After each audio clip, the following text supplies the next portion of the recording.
नमस्कार। आज हम लोग रीतिकाल के सुप्रसिद्ध कवि देव की काव्य साधना पर विचार करेंगे। आचार्यत्व और कवित्व दोनों के समान अधिकारी तथा शारीरिक सौंदर्य और लौकिक प्रेम के अमर गायक देव का हिंदी साहित्य में विशेष महत्व है। उनके काव्य में केशवदास के आचार्यत्व और बिहारी लाल के कवित्व का मणिकांचन संयोग दिखाई पड़ता है। वस्तुतः उनकी नवोन्मेषशालिनी प्रतिभा और प्रगल्भता संपूर्ण रीति काव्य में अद्वितीय है। प्रामाणिक रूप से उनकी 18 रचनाओं का उल्लेख पाया जाता है। रसविलास, भावविलास, अष्टयाम, भवानी विलास, प्रेम चंद्रिका, राग रत्नाकर, सुजान विनोद, जग दर्शन 25, शब्द रसायन, प्रेम 25, आत्म दर्शन 25, तत्व दर्शन 25, सुख सागर तरंग, प्रेम तरंग, कुशल विलास, जाति विलास, देवचरित और देव माया प्रपंच। ज्ञातव्य है कि देव का अध्ययन बड़ा व्यापक था। वे प्रतिभा के भी बड़े धनी थे। डॉक्टर नगेंद्र के शब्दों में वैष्णव साहित्य के साथ वेदांत तथा अन्य दर्शन और तंत्राचार आदि का भी उन्हें विशद ज्ञान था। ज्योतिष और शायद आयुर्वेद से भी परिचित थे। यह विस्तृत पांडित्य जीवन के व्यापक अनुभव से परिपुष्ट था। इस प्रकार देव का व्यक्तित्व भावुक, अध्ययन और अनुभव से समृद्ध तो था, परंतु उसमें बौद्धिक शक्ति और कर्म के समुचित काठिन्य का अभाव था। कविवर देव की काव्य रचनाओं में 3 प्रकार की प्रवृत्तियां परिलक्षित हैं: राग, विराग और रीति। राग अथवा श्रृंगार वर्णन देव की रचनाओं का प्रधान उपजीव्य है।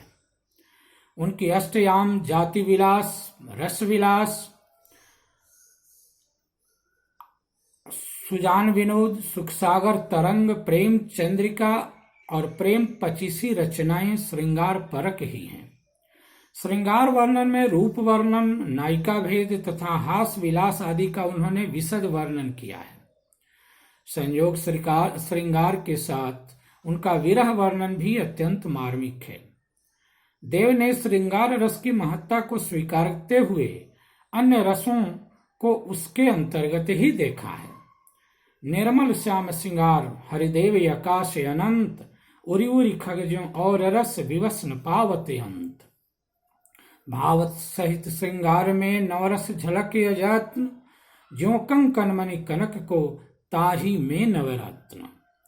संयोग श्रृंगार के चित्रण में देव ने रूप वर्णन और मिलन को विशेष स्थान दिया है। रूप वर्णन में नायिका के नक्शे, शोभा कांति और हास विलास का बड़ा ही रमणीय चित्र प्रस्तुत किया है। उनके रूप लावण्य वर्णन का एक दृष्टांत यह है: अनुराग के रंगिनी रूप तरंगिनी अंगनी मोप मनोफनी, कवि देव ही ये सियरानी सवै, सियरानी को देख सुहाग सनी। पर धामिनी बाम चढ़ी बरसे, मुस्कान सुधाघन सार घनी, सखियान के आनन इंदुन ते, अखियान के बंदन वार तनी। उन्होंने अपने नारी सौंदर्यांकन में जहां नायिकाओं की भावभंगिमा का चित्र खींचा है, वहां उनके हाव या हास विलास के चित्रों को भी स्वाभाविकता से उकेरा है। किंतु रीतिकालीन घोर श्रृंगार से देव भी सर्वथा असंपृक्त नहीं कहे जा सकते। सद्य विवाहिता को उसकी सखियां ससुराल सुख की अनुभूतियों से अवगत कराती हैं। तब उसके हृदय में प्रेम का बीज पनपता है और उरोजों पर अनुराग के अंकुर उगे आते हैं। गौने के 4 चली दुलही, गुरु लोगन भूषण भेष बनाए, गौने के 4 चली दुलही, गुरु लोगन भूषण भेष बनाए, सील सयान सखीन सिखायो, बरे सुख सासुर हो के सुनाए। बोलियो बोल सदा हसी कोमल, जे मन भावन के मन भाए, यो सुनियो छेउ रोजन पे, अनुराग के अंकुर से उठी आए। देव काव्य में वियोग श्रृंगार के चित्र भी अत्यंत मर्मस्पर्शी हैं। विरह की प्रत्येक दशा का उन्होंने सांगोपांग वर्णन किया है। उनके काव्य में विरहिणी की बाह्य तथा आभ्यंतरिक स्थितियों का मार्मिक चित्रांकन मिलता है, किंतु रीतिकालीन विप्रलंभ श्रृंगार के ऊहात्मक चित्रणों से वे भी सर्वथा मुक्त नहीं हैं। एक ऐसा ही चित्र देखिए। शासन ही सो समीर गयो, और उस आंसुन ही सब नीर गयो ढरी, तेज गयो गुण लय अपनु, और भूमि गई तनु की तनुता करी। देव जिये मिली बेई को, आस के आसहु पास आकाश रहियो भरी, जा दिन ते मुख फेरी हरे हंसी, हेरी हियो जुलियो हरि जू हरि। यहाँ विरह की अंतिम दशा मरण का हृदय ग्राही चित्र है। नायिका अपने प्राणांत का वर्णन करती हुई कहती है कि शरीर के पांचों तत्व विरह के कारण सृष्टि में विलीन हो गए हैं। श्रृंगार वर्णन में देव ने प्रकृति का भी अपेक्षित सहयोग लिया है। नायक नायिकाओं की मनोदशा को चित्रित करने के लिए उन्होंने प्रकृति का बड़ा अच्छा चित्रण किया है। उनके द्वारा चित्रित प्रकृति का एक दृश्य देखा जाए। झहरी झहरी जिनी बूंदे है परती मानो, छहरी छहरी घटा घेरी है गगन में, आनी कहो श्याम मोसो चलो झूलियो को, आज फूली ना समानी भई ऐसी हूँ मगन में। चाहत उठ जोई उठी गई सोनी गोरी नींद, सोए गए भाग मेरे जागी अजगन में, आंखी खोल देखो तो न घन है न घन श्याम, बेई छाई बूंद मेरे आंसू हुए द्रिगण में।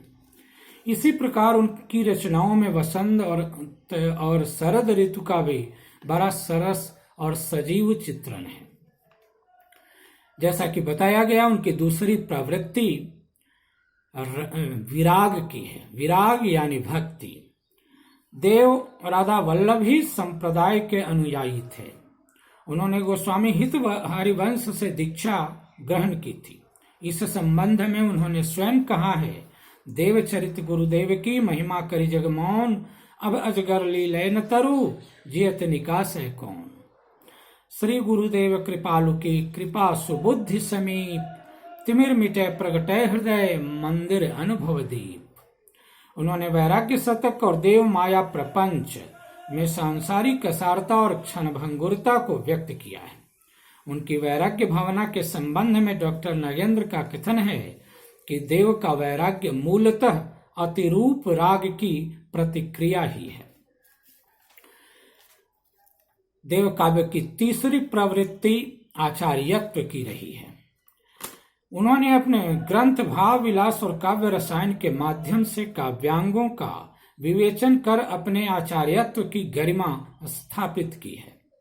यद्यपि वे रसवादी थे, तथापि उन्होंने अलंकार, रीति, शक्ति, पिंगल आदि का महत्व भी स्वीकार किया है। इनका लक्षण निरूपण करते हुए उन्होंने कहा है, जो विभावय अनुभावयरु विभाचार्य नु कर होई, स्थित की पूरन वासना शुक्रादि कहत सब रस कोई।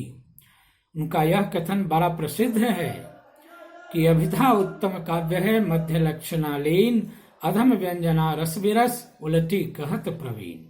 अतः डॉक्टर नगेंद्र का यह कथन समीचीन है कि हिंदी रीति साहित्य में रस सिद्धांत का इतना समर्थ एवं व्यापक प्रतिपादन दूसरा कवि नहीं कर पाया। इस दृष्टि से उनका गौरव है। देव का काव्य भाव पक्ष के समान ही कला पक्ष की दृष्टि से भी अति उत्कृष्ट है। पंडित रामचंद्र शुक्ल के अनुसार इनका सा अर्थ षष्ठों और नवोन्मेष विरले कवियों में मिलता है। पुनः मिश्र बंधुओं ने भी कहा है कि देव की कविता में जो गुण हैं वे अद्वितीय हैं।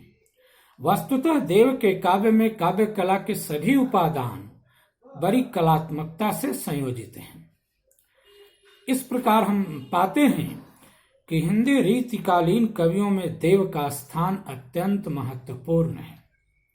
अतः उनके संबंध में किसी ने ठीक ही लिखा है कि देव तुम्हारी कविता में मानव मन का श्रृंगार अमर, देव तुम्हारी कविता में मानव मन का श्रृंगार अमर, तन की तन से जो तृष्णा है वह तनमंगी सौंदर्य अमर। शैली के मधुवन में मिलित कामना कुसुमों के हारे अमर, सुंदरता की तितली की है कोमलता का संभार अमर। धन्यवाद।